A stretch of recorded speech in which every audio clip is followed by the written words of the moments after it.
Hello, hello, hello. Come on in, come on in. This is your show host, Maxine Pearl Phillips with the Life Strategy Show. I want to share with you that life strategies, we talk about level less, and level less is success without levels. On this show, we are able to help unemployed, underemployed, those who pre and post retirees, and even those who are looking to be promoted. That's from the professional in transition. And let's not forget about our students who are high school and college level. We love being able to help you understand the direction that you're to take in life with a career path and hone in on that profession so that you choose the career that's best suited for you. You get the salary that you desire and you live the lifestyle that you deserve. So that's what Level is all about. Well, today, oh my gracious, today, I have a phenomenal guest speaker with me. And listen, get your pen and paper ready because we drop platinum nuggets. So be ready to take this information down and don't keep it to yourself. Share it with other individuals. We believe in paying it forward. So let's talk about our guest that we're having today. The guest is going to be Jimmy Davies. Jimmy, he's not only is he a proud father and a grandfather, but ladies and gentlemen, I want you to know before I bring him up that he is the founder of Every Dot Black LLC. That's Every with the dot Black LLC. And he's going to share some information with us that he has put in place for himself during these years that has helped him to be successful in what he's doing. He has weekly masterminds meetings, computer classes, podcast, TV show hosts. I mean, a plethora of things. And get this, he's commissioned to produce Dr. Joe Dudley Senior Legacy Project. Oh my goodness, I can't wait to hear more about that. And it's truly amazing. And I want you to pay attention so you can come on board and be a part of that information as well. So now let's bring up our guest for today, Jimmy Davies. Come on in, Jimmy. Come on in. Well, hello. Hello. Hello. How are you? I'm doing well. Doing well. Well, listen, today we're going to be talking about entrepreneurship. We're going to Okay. be talking about the strategies that you put in place. And I know there are several areas that we're going to be talking about when it comes to technology, when it comes to global networking, when it comes to some of the projects that you're involved in, and how we can continue to move ourselves forward in this new age of technology when it comes to chat with GPT, right? That's Artificial the intelligence, up right? and going thing. And so we Yeah. all need to be versed on that. But before we get started with those particular areas, tell me just a little bit about, or help our viewing audience to understand how you even got started in this business or in this line of work or in this passion that you have. Wow. Well, I have to go back a few years to explain how it all happened. Coming out of college, um, I had no idea what I wanted to do. I didn't know what I wanted to do was in college. I thought I wanted to be a land surveyor, a land surveyor, civil engineering.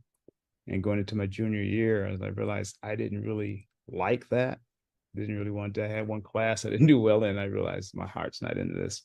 So I went to my counselor and look, I just need to graduate. What's the quickest way to graduate? And he said, well, you've got a lot of math. And I said, with a few more classes, I could get a degree in mathematics. And so that's what I did. It's a lot of math and land surveying and civil engineering. Okay. But after that, I got a job with Social Security Administration, federal government that I really wasn't looking for. They were looking to hire more minorities and there was a job offer and I had a young family. I got married really young. And so I needed the work. But I realized then after being there 6 years, I hated working for someone else. I absolutely hated it. And I realized, like this is not for me. And so I started trying other entrepreneurial ventures. I sold hot dogs at the county fairs. I did that one summer and so it did okay, but I realized that wasn't it. I had janitorial service. I had a real estate license, tried real estate. I actually had a couple of janitorial services. And my second janitorial service, I I tried a professional waiters academy. Had this idea that when you go into restaurants, the wait staff doesn't give good service. So wouldn't it be a great idea to have a place where they can go and send their people to get trained? Everyone thought it was a great idea, but no one was willing to pay for it. Now that's a platinum nugget. You That's gotta a have platinum nugget right there. You're so true. right. That is Yeah, so it's got to true. be something that the market's willing to pay for. If it's not, then it might not be a good entrepreneurial venture. So anyway, so I had a second janitorial service, and a friend showed me a Macintosh computer, and the light bulb went off. Actually, I had to back up. Even before then, there was a company at the time I lived in Newport News, Virginia, and there was a company in Virginia Beach that was providing computer training, but not on Macintosh. They were doing, back then it was DOS, like Uh-huh. WordPerfect and Right. Lotus and Right. DBase, that stuff. And so I made a deal with them. That was something else too. I learned that you don't have to have money to get into business. If you can be creative. They say if you don't have a bucket of money, you have to have a bucket of ideas. And yeah. And so I made a deal with them. I said, look, you give me some training. I can take these classes for computer classes, and I will promote your business on the peninsula in Hampton, Newport News. They were in Virginia Beach. And they agreed because they were a young company and they were trying to get more business. So I would tell the companies that I'm already in as a janitorial service, hey, this company provides computer training. But what it did, it allowed me to see how they did it. And I could see how many people were coming to these classes, and it opened my eyes and like, this is a big demand for this. This was like in late 80s. And so a friend introduced me, showed me a Macintosh computer in the fall of 1987. And I knew no one else was doing Macintosh. The Macintosh was brand new. It only came out in 1984. So in January of 88, I started McMaster's Computer Training Service. And I tell people I had two problems. One, I didn't have a computer yet, couldn't afford it. And the other is I really didn't know how to use one yet. But I just knew I got to get into this. And so I would buy the books. I could afford the books. I bought the books to learn how to use the software. And from that, when someone would hire me, I would learn on their computer because I've already read the books as to what it should do. Right. And I would drum up business. And I had a couple other people, Dan Perret and Susie Parker. Dan was a scientist at NASA, but he loved Macintosh computers. And Susie was an instructor. And so the three of us, I would drum up the business and they would help me with the training because they were more experienced with training and the computers. Within 6 months, though, I was doing it myself as well. And I tell people one of the first jobs we got was a one-day job at NASA. We trained one secretary for one day, literally. And I went to the Army and said, we just did a training job for NASA. And they gave me Love it. Let me stop you right here. okay. Ladies and gentlemen, I want you to pay attention to these nuggets that's being dropped. The first one, no money. Use the other person's computer to train them on it, and then have used what he's leveraging the person he trained with the next company to let them know who he just had as a client. So that's a platinum nugget right there in your entrepreneurship. How do you continue to scale your business? Yeah. Okay, continue. That was awesome. Well, that was that was like 80, 88, 89. And if you remember back then, there was a lot of software coming out. A lot. And no one knew how to use anything, PowerPoint or Photoshop, Illustrator. No one knew how to use any of that. And so that Army job really kind of got me going because they would call me every 3 months or so because they got new people coming in all the time. Right. And I kept going back. And then I started offering computer classes for people in the area. I was able to get a small office. with one of my mentors. I cleaned his office as janitorial service, and he had a spare office, and we made a deal. So I cleaned his office. I cleaned the entire building.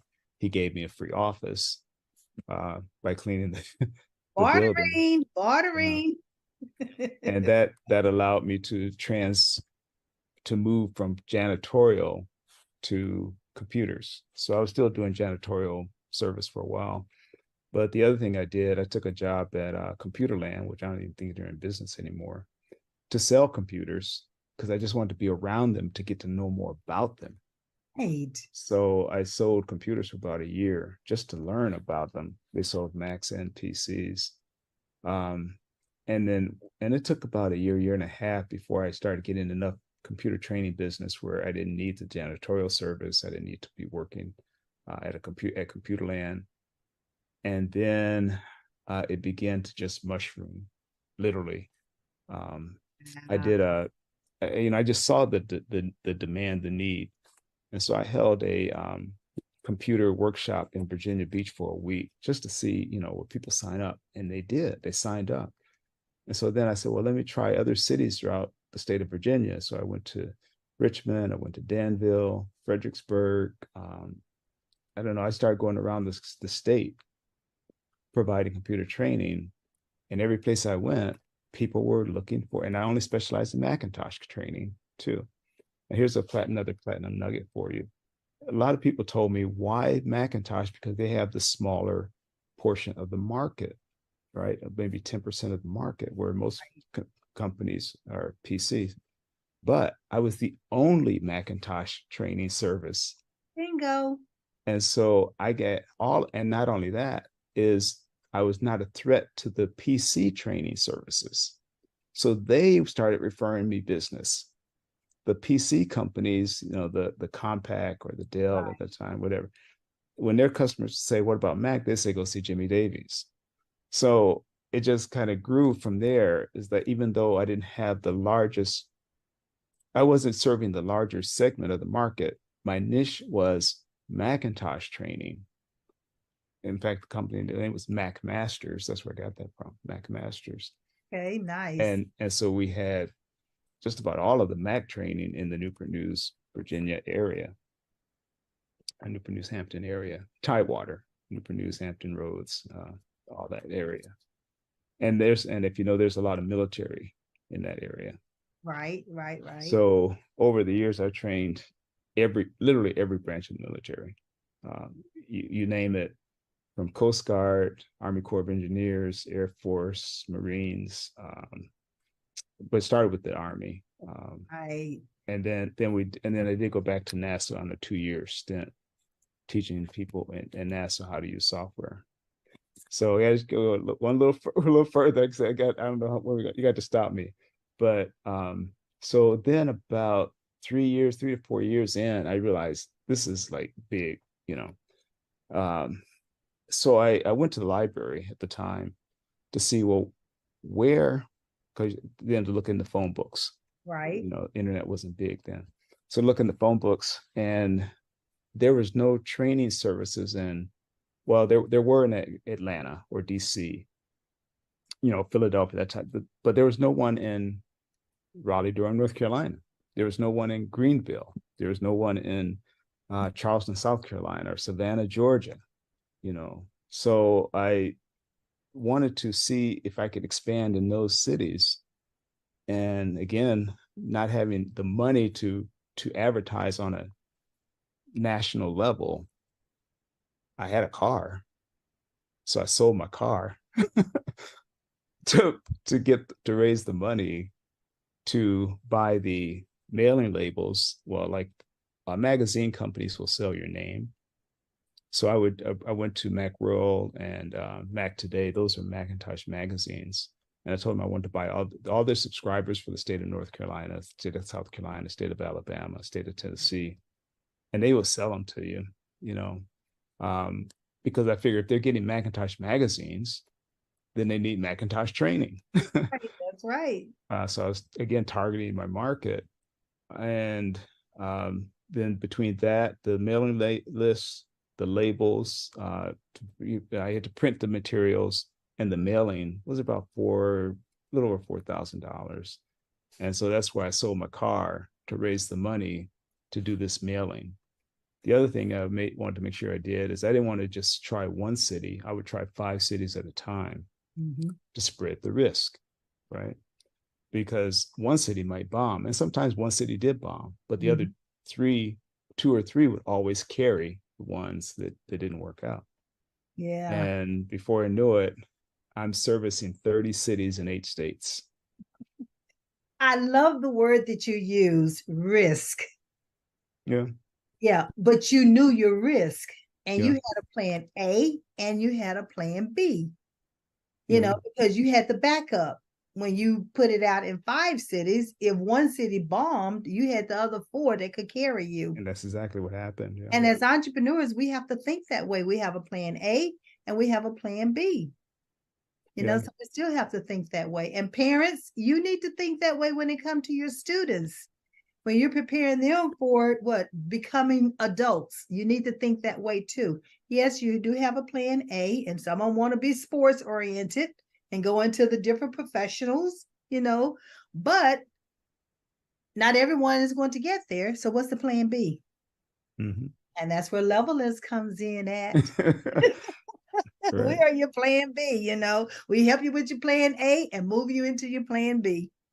All right. So with this, the cities that you targeted, and so what was one that was one strategy that you used as a backup plan, which was phenomenal. So what was another strategy that you used along the way in order to continue to scale your business? Well, a couple of things. Once I started going to cities, you start realizing where the need was. You know, for example, Charleston, South Carolina. They have an Air Force base there in North Charleston. And before I know it, I'm going to Charleston, South Carolina on a regular basis. Okay. You know, Charleston, West Virginia was just the opposite. You know, if you've ever been to Charleston, West Virginia, well, I shouldn't talk about the. Don't talk about that, because that's the county seat of West Virginia. Yeah, I'm a West Virginian. Right. Well, anyway, let's just say that the demand wasn't as high as it was in Charleston. Exactly. There you go. Nicely put. Yeah, but some places I ended up Macon, Georgia, turned out to be a great place. You know, I wouldn't have thought Macon, Georgia. There was a small town, because what would happen was that sometimes I'd go to these places, and then before I know it, I'm going to the corporate office to train people. I was in Macon, Georgia to do a training job, and there was some of the people from Fitzgerald, Georgia, small town, but they created Delco auto parts.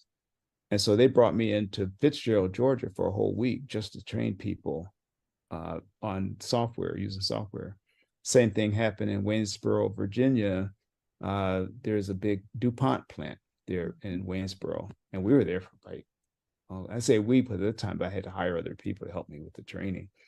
We were there for I think we were there about 6 weeks.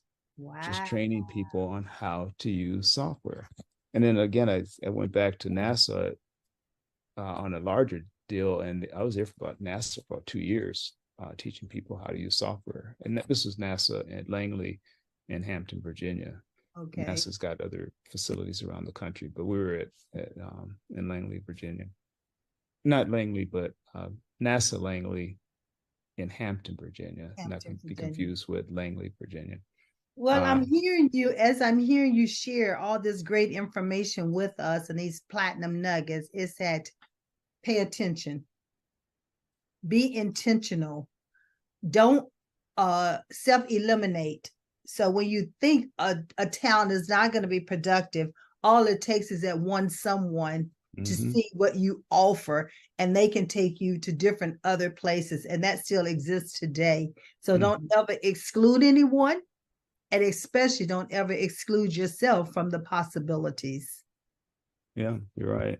And you're right, because you life is funny. You never know where it's coming next. I say, but you have to take that initial step. If you don't take that step, you won't know. If I hadn't tried Macon, Georgia, I wouldn't have known about Fitzgerald, Georgia. So, so you have to take those steps. But then the other thing I realized is that, well, 2 things. One, I started seeing things some bothered me and some did. But one thing I realized is that one, I'm not seeing people of color in the classes, Okay. you know, and that when I look back on it, that really was the impetus for Every Dot Black, you know. But the other thing is that because the technology was so new, there was no organization for Macintosh trainers. Okay. So I started one Look at called the National Association of Macintosh Trainers, NAMT. And I just put the word out. Hey, would anyone out there like to start an organization for Macintosh trainers? Because there one didn't exist. One of the things too that people thought, you know, Apple always said that their computers are easy to use. You don't need training. Well, they are easier to use, and I'm sold on Macs, but you still need training. yeah. Um, and when I put advertised in one of the national magazines, Mac Week today, I think Mac Week was one of these publications. I don't even know if they're still around anymore. Mm-hmm. Hundreds of people respond. I mean, like I was hearing from people from all over the world saying, "Yeah, let's start a Macintosh Association for Mac trainers."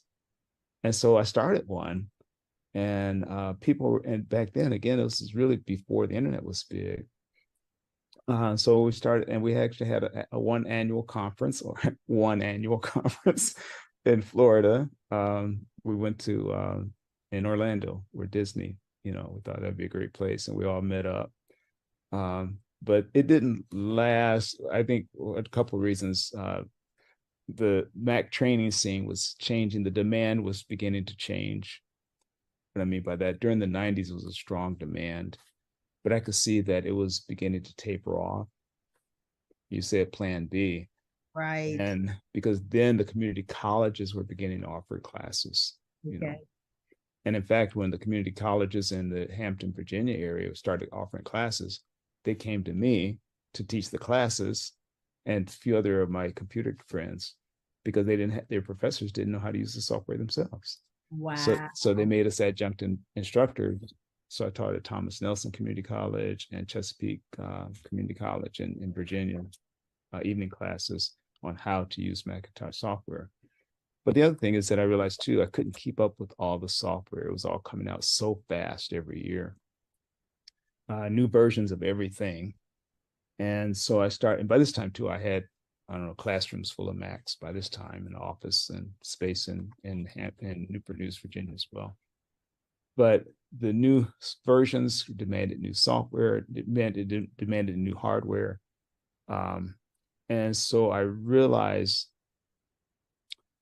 FileMaker is a database program for database development. People don't realize that we use databases every day, but they don't really understand. Most people don't really understand what a database is. When you Right. go get your car worked on, someone pulls up your whole history of your car. That's a database system. Database. Yep. Or if you go to the dentist, they have all your medical records. That's a database system. You take an airline flight. That's a database system. Someone had to create those systems to manage all that data. Now, I'm not talking about the people that enter in the data. I'm talking about the people that created the system that the data goes into. Right. Right. And so I was teaching FileMaker on how to create your database system. Wow. And so companies would come to me and then they would say, you know, there's a lot to this. Can you just create the database for us?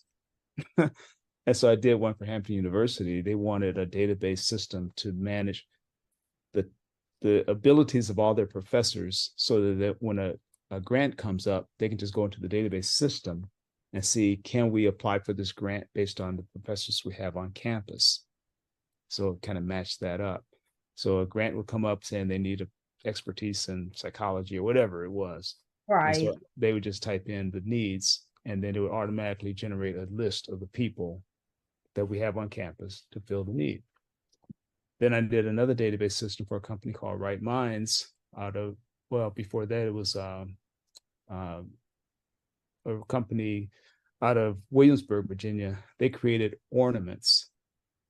I hope I'm not boring you. I get excited about things. You know what I'm sitting up here hearing, you know, because you started out talking about how you fell in love with the Mac, right? Mm-hmm. Mm-hmm. And because I mean, it was like a light bulb went on. It Mm-hmm. was like a kid in the candy store. Yeah, really.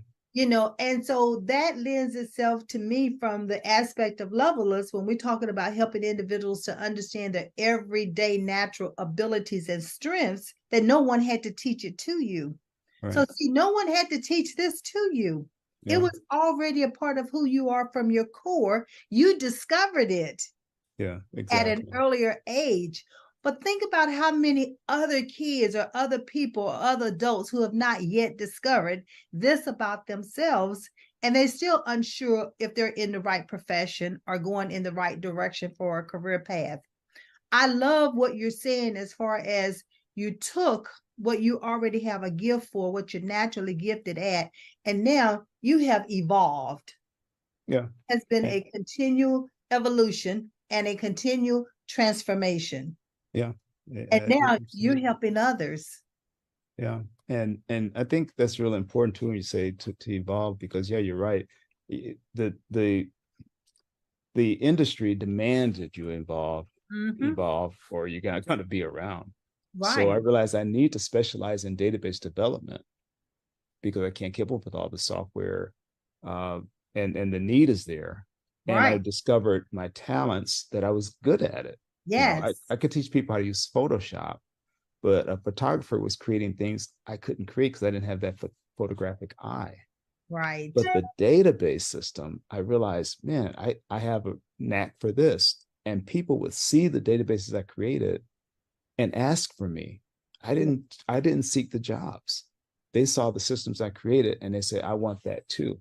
Yeah. So for about 15 years, I specialized in computer training, but then I kind of went into database development because I didn't have to do as much travel. Um, and I could specialize in something to become really good at. The other thing I realized I learned that I was good at is that you mentioned my calm demeanor. Uh-huh. I don't get excited when people mess up. And so they it relaxes them when they're in training. I'm patient with them. Right. I explain it in detail and I'm patient. And I discovered I have a good learning or teaching skills that I didn't go to school for. But again, the combination of adapting or really taking to the technology piece. Maybe it's an analytical part of me, but then also the patience of explaining it in great detail, step by step, and having patience with people because everyone doesn't get it at the same rate. It's just they don't. And it's not a matter of intelligence, but it's just what we're gifted at and what we're, things what we're not. So And exactly. So that's why I'm so glad that you brought that out because you said it's something that you have, that you do, that no one had to teach it to you. right. And that's what your everyday natural abilities are about. And again, I always say, imagine if we had more individuals in this world who could identify that earlier in life or discover that about themselves earlier in life or even confirm, because sometimes we have an inkling of what we enjoy, but we're not sure if that's truly our passion.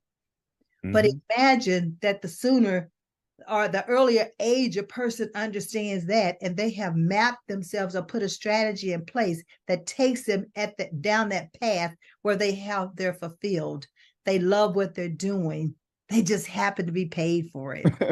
Right, right. And actually, back then people were really throwing money at me because I mean, now there's two things that I think we people are needing in our community is one, technology skills, the other is financial literacy.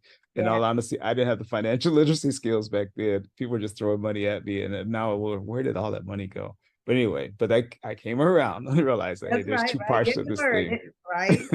There's two parts to this thing. But yeah, and two other things I want to mention though is that you remember when AOL was really popular? Oh, yes. Okay. Well, I approached AOL. I learned. I went to a conference and I learned how they work, how AOL operates, because they had all types of things on AOL that you could be a part of. And this one guy, he was a photographer and he had a section on AOL. AOL doesn't have people with expertise in photography or cooking or whatever it is. They contract with people that do. Makes sense. So that's how they would have that all this great content about things that people were interested in. Mm-hmm. So I went to AOL and I said, I would like to start an area on AOL for African Americans. And they said, no. So I went to Apple and I said, I'd like to start an area on, because Apple was starting a program called eWorld, which was a competitor of AOL. eWorld was never as big as AOL. And I said, I'd like to start an area for African Americans. And they said, yes. All So it takes is that one yes. yeah. And so I actually, they flew me out to Cupertino to Apple headquarters for 2 days of training. And I was a big Mac enthusiast anyway, but they flew me out and I created it was called the African American Information Network on eWorld. We operated for about 2 years until Apple and AOL, they shut those online services down. Internet was getting bigger. But when Right. I look back on it, eWorld, we had about 600 people a part of that eWorld that I managed. We had weekly discussions. At that time, it was chat. We weren't even like a Zoom, but it was a chat. We had weekly discussions on books or things going on in the community. I think Wednesday night was Women's Night. When I look back on it, that was really the, I guess the beta version of Every Dot Black. Yes. So Every Dot Black is not an overnight thing. It's something I've been thinking about and working on for 30 years. That's why I asked if you read that article that I sent you. Is something I wrote 30 years ago. Well, I'm definitely going to go back and read it. That's for It sure. describes the power. I realized the power of the internet Yes. Yeah. and that Of we course, need to be with there. GPT is also showing you even more of the power of the internet. And Yeah. now that we're in the digital age, we thought you've got mail. Well, we couldn't wait to hear that you've got mail, Right. But now Right. look at where we are. There's like now we can put something in, it types the whole paragraph for us and tell us how to word it, and then we just go in and modify it. Who That's would have right. thought it would have gotten to this level of using technology? Right. You're right. Wow, so that's So good. So you have been a part of this evolution from the beginning. yeah, I have. I've been I've seen a lot of it coming, but also there's a lot of it that I didn't see coming either. Because I mean, like I said, no one knows it all, but some of it I could realize, like, man, this is going to be big, and I realized that early on from the day, like say from day one, first someone introduced me to a Macintosh computer, I realized things are going to Yeah. change, and I knew I needed to be a part of it. But wanted to share this as well is that the last database development company I was working with was a company called Hay Clinic. It was a spine surgeon in Raleigh, North Carolina. And I was here for 6 years developing his clinic's medical software so he can run his practice. Right. Mm, And because we're automating everything, right. getting away from paper and putting everything on the computer. Dr. Hayes said something to me one day. He says, Jimmy, he says, what you're doing is your swan song. He said, this is really important. He said, you're helping to save lives with the software you're creating that we use in our medical practice. And I thought about that and I thought, this is not my swan song, Dr. Hay. This is your swan song. This is what you've Helping always him to dreamed bring of. his vision to reality. And I realized I've been always helping other companies bring their vision into what they want to do. And so that's when I started thinking about, I need to find out what do I want to do with all my technology skills. And I told Dr. Hay, I said, I need to leave. I stayed on an extra year. He didn't want me to go. He's an extra year to train someone to take my place, a young guy to take my place. And then I left. And then I started trying to figure out what do I want to do? That was in 2015. What do I want to do with the technology I've learned? I know our people we don't even know what we don't know. Exactly. I'm seeing all of this every day, and I'm realizing our community doesn't even know it exists, let alone how to use it. Yeah. And that fall, 2015, I was introduced to Joe Dudley. Wow. And that's when I started attending the mastermind meetings. And that's when I started to realize the power of entrepreneurship and that we need to think about, as he says, we're out of slavery, we have our civil rights, but we're not the entrepreneurs. We're always working for someone else. Right. And that's when the light bulb, like technology, computer skills, entrepreneurship. I've been an entrepreneur. And that's in January of 2018 is when we officially launched Every Black. But I Wow. attended those meetings for a couple of years at Mr. Dudley's house every week. I traveled from Durham to Kernersville every week, sometimes twice a week, got to know him well, to the point where he trusts me now to document his legacy. And not only trust So, you, but you are commissioned yeah, yeah, and the producer. yeah. And so we've created a lot of we're preserving his content. Basically, he's been saving his content and telling his story. So there's some talk about a movie or a real movie, a real documentary, and whoever does it, we've already done the research. We know the story better than anyone now. So I'm hoping that there's some talk. That's all I can say at this point. But there's some talk. I'm hoping that someone steps up to actually make a real movie, and we can tell the story. So I say we, myself, my team, Kim, my sister Kim, Right. Michelle Taylor, Nellie Lee. Those are the four of us. But there's also another dozen that have chipped in, but the four of us have really been the core of creating this content.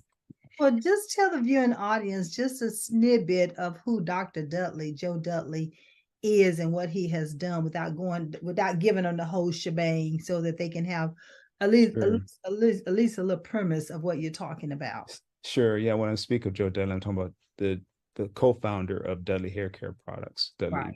Dudley Products. They have over 400 products they've created now. The daughter now runs the company, but he and his wife, he started literally with $10 and created a company, bringing in over 35 million a year. At his peak, he had over 600 employees. Um, but along the way, he always had these meetings, these weekly meetings, mastermind meetings. It didn't matter what kind of business you had.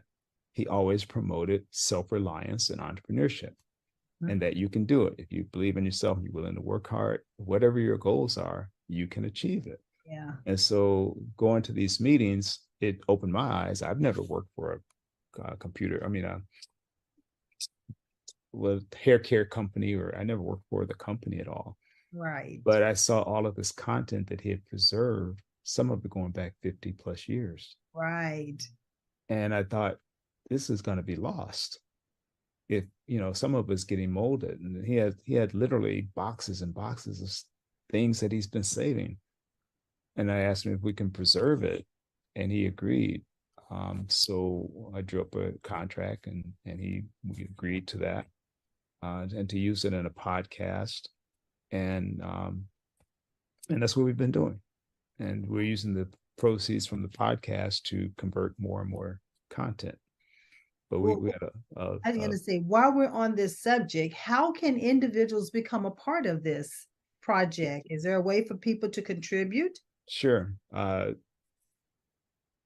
Well, on our website, on the Every Black website, we've got links for everything, whether it's mastermind meetings that we do or the Joe Dudley podcast. So www.everyebry.black. One of the links there are the podcast, what takes you to the Joe Dudley podcast. From there, you can actually become a subscriber. So you can actually see and hear some of these interviews that we've been doing of these people. We've interviewed over 250 people associated with the company or either work for him, or just been impacted by him. Right. And you can subscribe at $10 a month, 25 or 50 a month, whether you want to just hear the interviews, hear his speeches, or also we can, for 50 a month, we will also put your ads on the podcast. If you have a commercial, we'll help promote you as well. And the money goes towards, again, it goes towards converting more content from VHS, cassette. He even has things in beta. Remember the old beta? Beta, yeah. They even have reel to reel. He has cassette recordings of S.B. Fuller. S.B. Fuller died like I think in the 70s or so. So they have all this content that he's been saving. And we just realized that there's a lot of lessons in there to see how one person became a millionaire. He says, if you want to know how to bake a cake, you get the recipe, right? Right. So if you want to know how to be a millionaire, just get the recipe. How did someone else do it? And you study them and you learn from them. So yeah, so And that's he really good. also had another favorite saying about paying it forward. What Hmm. was his philosophy on that? Because I think Well, that's a great life strategy. yeah, several of his people that worked with him, they wanted to just give him money, give him cars, give him things, but he just always told them, says the greatest gift you can give me is to pay it forward, and that's actually what he did. His mentor was a man by the name of S.B. Fuller, who had a company in Chicago. Now, S.B. Fuller also only had 18 months of formal education, but he was self-taught. He also believes in reading. Mr. Dudley says, readers are rulers. And so in these meetings, they would read, which is why we read in our meetings. Right. But now we actually take the light version because Mr. Dudley have you reading for an hour before you even start the meeting. And we engage in conversation. So yeah. Right, right. But he got that from S.B. Fuller. And every now and then, Mr. Dudley will do a 6 hour read. He'll take a day and we'll just read. And I've done it with him. Like for one day, we'll just, okay, for this day, all we're gonna do is just read. Pick a Wow. book and just read. And that's powerful in itself because many times if we're not careful as entrepreneurs, we will not have that me time. And Mm-hmm. that me time can also serve as a space for self-development, and so we have to make sure that we constantly feeding ourselves and not just pouring out to others, but we have to be replenished. Yeah. That's a way of replenishing ourselves, not only through reading, but also through engaging in the mastermind group that you're talking about. Well, they say, yeah, you're not going to change, or you will change based on the people you meet, who you associate with, and the books you read. Mm-hmm. So if you're reading and engaging with people, like-minded people, instead of the people you engage with, because you don't want to be with the wrong crowd. Exactly. Make Let's it say positive.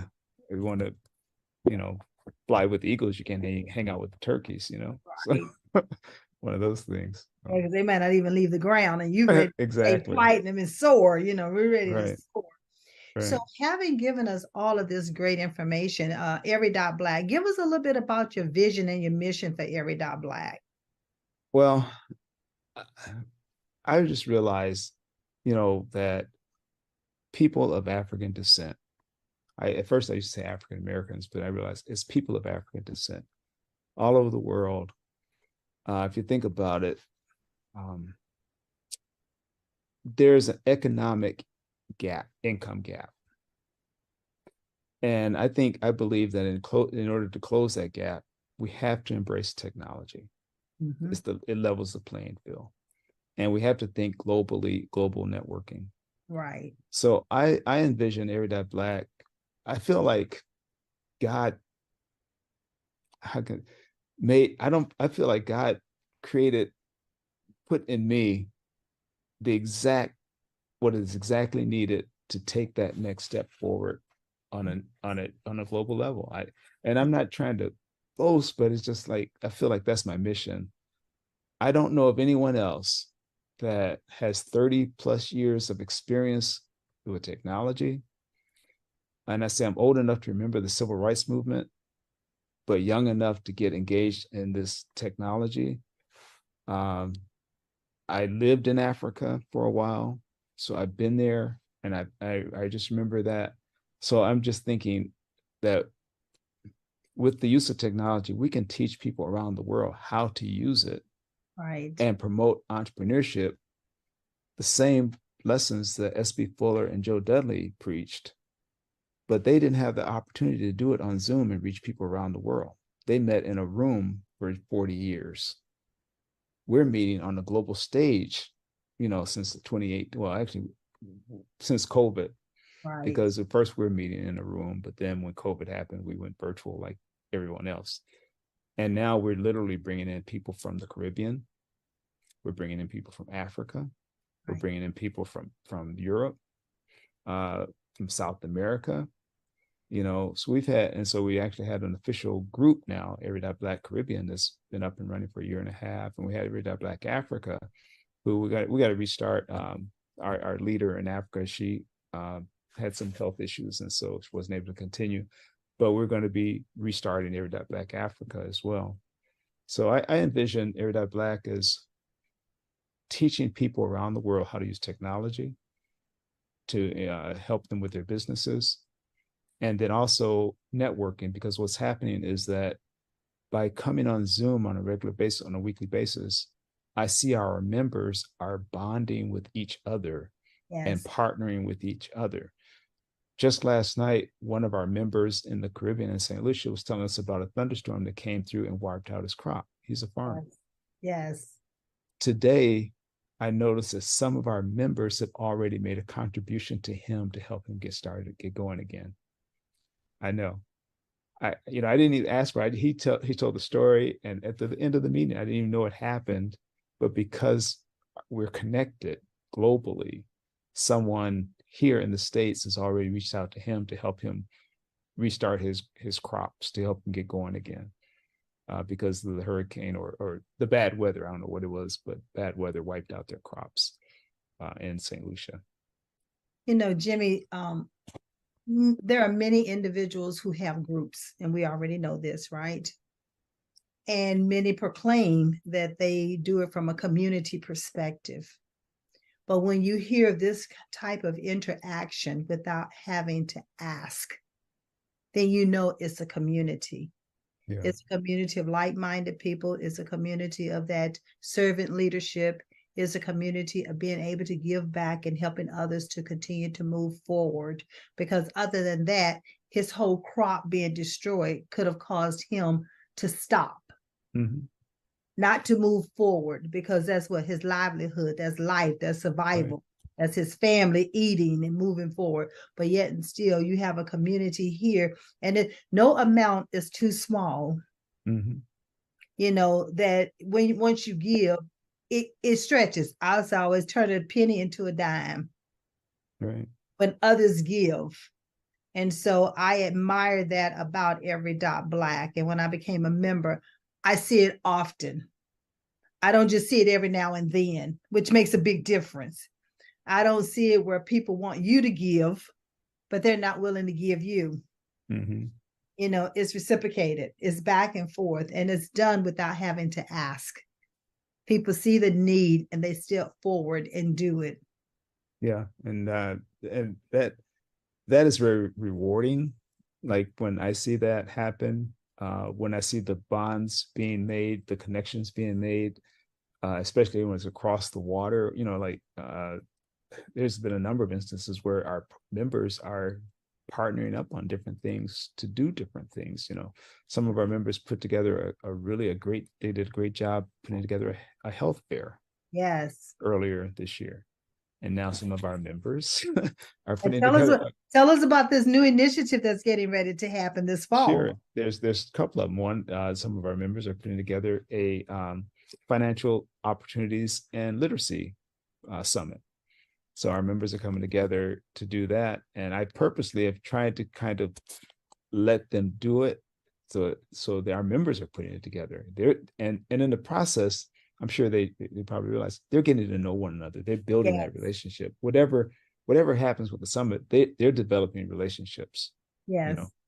The other thing is that we're working on a technology summit for November, because that's my passion. So I said we can't do a health and a financial literacy without, we got to put technology in there too. Right. And so we're doing a technology summit where I want to really highlight things like Apple Vision that has just been announced, that people don't even know it exists. Powerful. Oh my gracious. Yeah. Oh, that video is just out of this world. Yeah. And it was science fiction a few years ago. Now it's reality. Oh my goodness. Yeah. For people that may not know what I'm talking about, if you go on YouTube and look up the Apple Vision, Apple just made an announcement of their virtual, it's really not virtual reality, but augmented reality headset. Right. Facebook really kind of led the way a few years ago when they came out with the Oculus with virtual reality and the metaverse. And I think that's going to be big, but also Apple just upped the ante with Apple Vision. Apple Vision. And not only that, Jimmy, what it does, it helps individuals, whether young, medium, or senior, to look at the world through a different lens. It's totally through a different lens. Yeah. I mean, I wear eyeglasses, so their prescriptions based on my need, right? But this augmentation that we're looking at with Apple Vision, it's like It's unreal. It's Yeah. absolutely unreal. And it's so exciting to see all the things that you can do with it and all the futuristic things that's getting ready to happen because of it. Right. Now, the other side of that, though, they predict that because of Chat GPT and artificial intelligence, that about 300 million jobs are about to be affected I can worldwide. see that. That's why we have to be aware of what's coming next to see where do you fit, where how can we adapt so that we're not one of that 300 million That's on out, that's out of out. employment. That's out Right. of employment. We And want we that's need to. where levelness also comes in at, because we do these ability assessments to help individuals to look at what are your everyday abilities that perhaps you're not even using. Mhm. Because sometimes we're so programmed that we've learned a skill and we think it's an ability, but that's a learned skill opposed to something that we're naturally gifted at that no one had to teach it to us. Right. And Yeah, so that's absolutely. where we try to help you to understand that and then repurpose those skills that you have into, as technology move forward, how can you repurpose those skills and be a part of it and not be left behind? So, what would you tell your 14 and 19-year-old self now based on what you know now versus when you were at that age then? Um, oh boy. Couple of things I think. One, like I said, early on, I really didn't know what I wanted to do. I had no idea. I really wasn't even thinking about it too much until I got into the working world and realized I got to do something to make a living. Right. So I think just exposing yourself to as many things, being active in school or active in activities, kind of you want to get exposed to things, uh, just to give you ideas. You want to, when in school, I didn't really participate in much of anything until college. In college, I blossomed in college. Before then, I didn't know. The other thing I think also is going back to financial literacy. Uh, I think the only thing when I look back on it, the only thing I learned about financial literacy is like how to write a check. That was it. You Okay. know, I didn't understand the power of compounding interest or saving. So when I said that when I had the computer training, I made a lot of money, but I didn't have the financial knowledge, literacy knowledge to know how to manage it. It Mhm. because people were just literally throwing money at me. Right. Um, so I think those are the things is that you want to get exposed to as much as you can when you're early on. Just be active in things. There's all kinds of activities for youth. So you want to get exposed and start thinking about what you like, what you don't like to do. Think about what kind of career you want to at least try. Uh, and then when you if you can decide that, or even if you want to investigate that, find someone that does it. If you want to be a dentist, then ask a dentist, tell me what it's like to be a dentist. What do I need to do to become a dentist? Whatever it is that you wanted. I just said dentist out of random because I just went to the dentist. But the bottom line is, just ask someone to tell you about what they do. Try to, and then the other thing is that um, develop a habit of saving, you know, um, and again, you have to just self-educate yourself if necessary. If that's the Right. if Right. necessary, you got to reach out to people. There's lots of people out there, no matter what it is you want to do. There's a lot of people that are willing to help, but you got to reach out to folks. Yeah. Yeah, that's one of the reasons why I always share about the ability assessment, because ability assessment has not always been here. A lot of people do personality assessments or career assessment, but I use an ability assessment so that they understand the abilities that they were born with.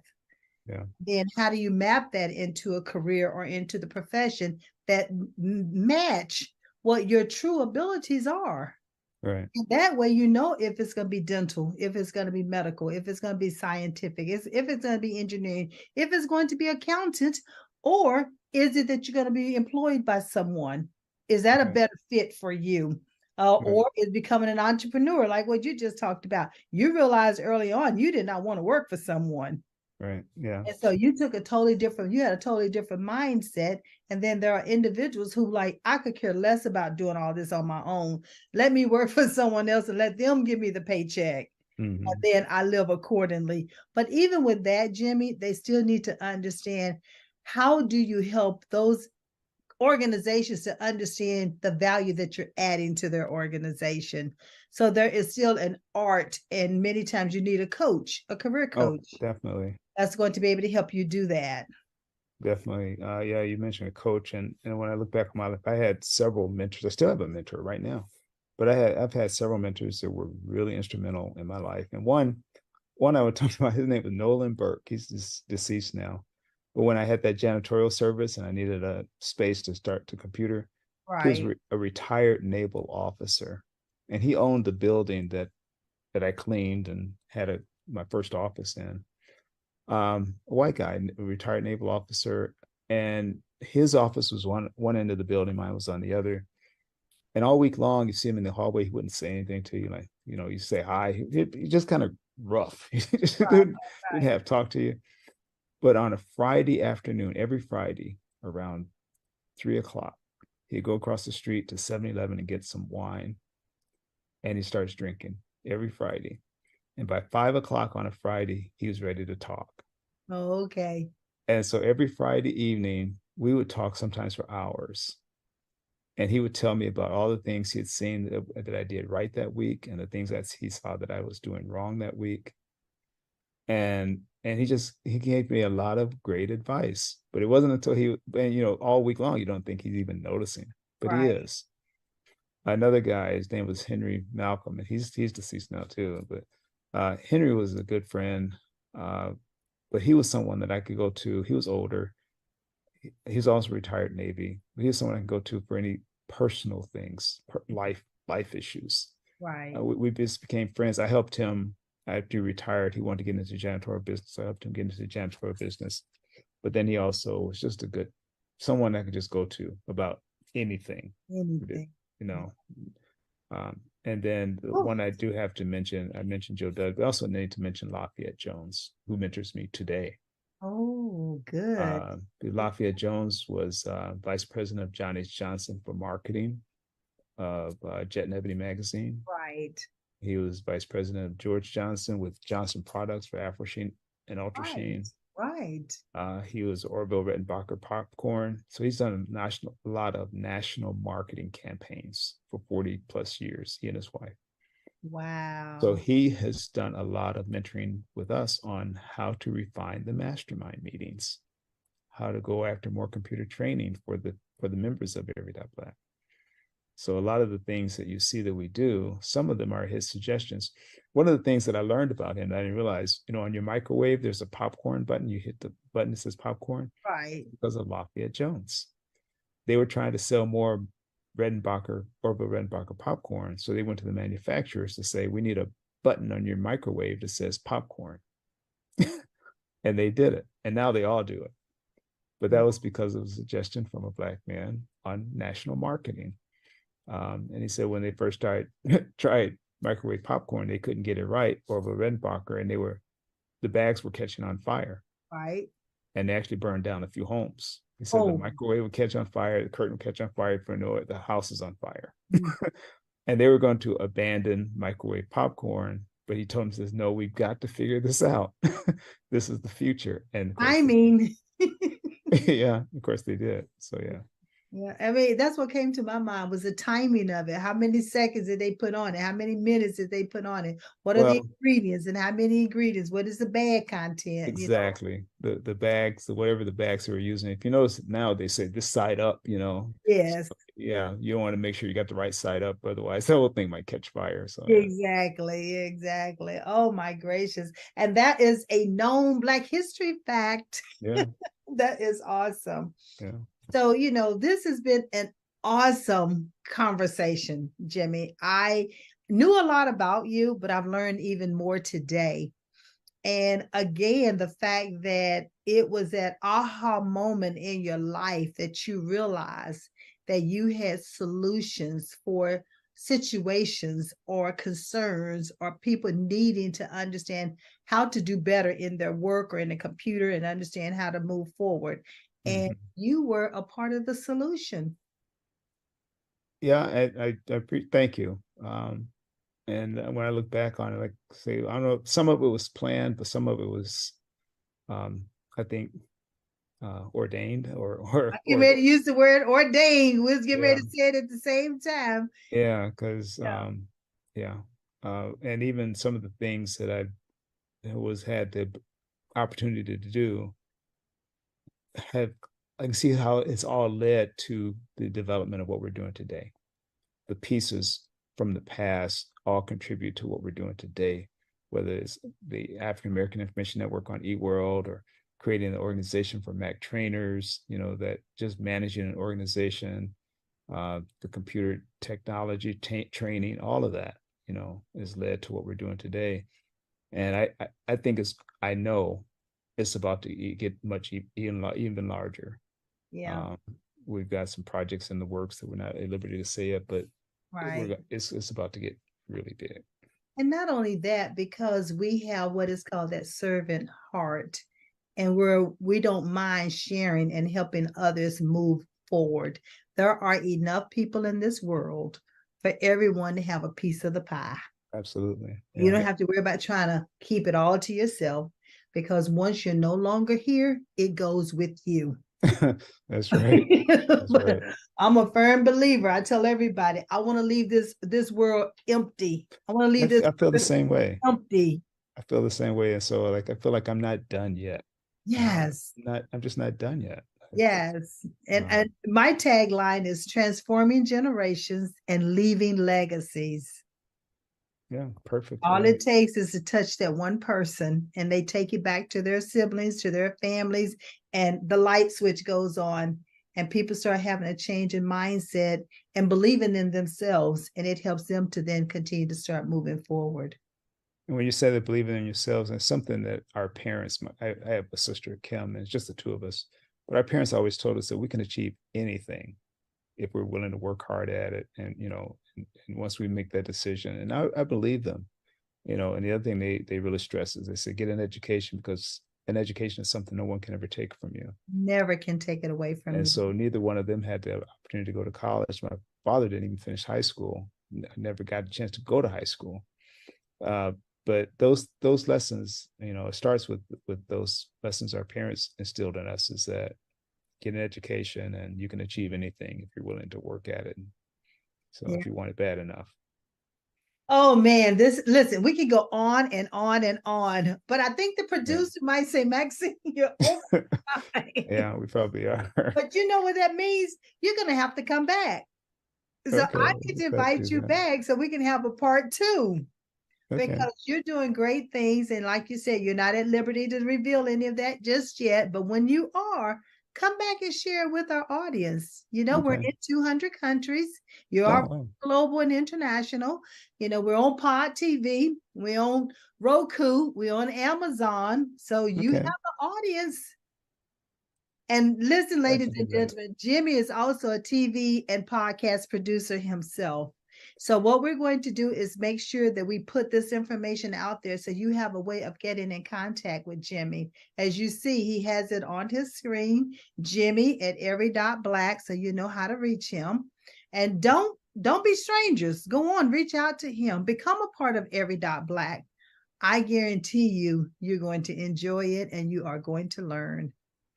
So as I close out today, Jimmy, thanks again for being here, for being my special guest, for dropping all these platinum nuggets. And I leave with my viewing audience saying, I believe in you. I trust you believe in yourself. We'll see you back here next week at the same place, same station, with another special guest. Take care. Thank you. Thank you.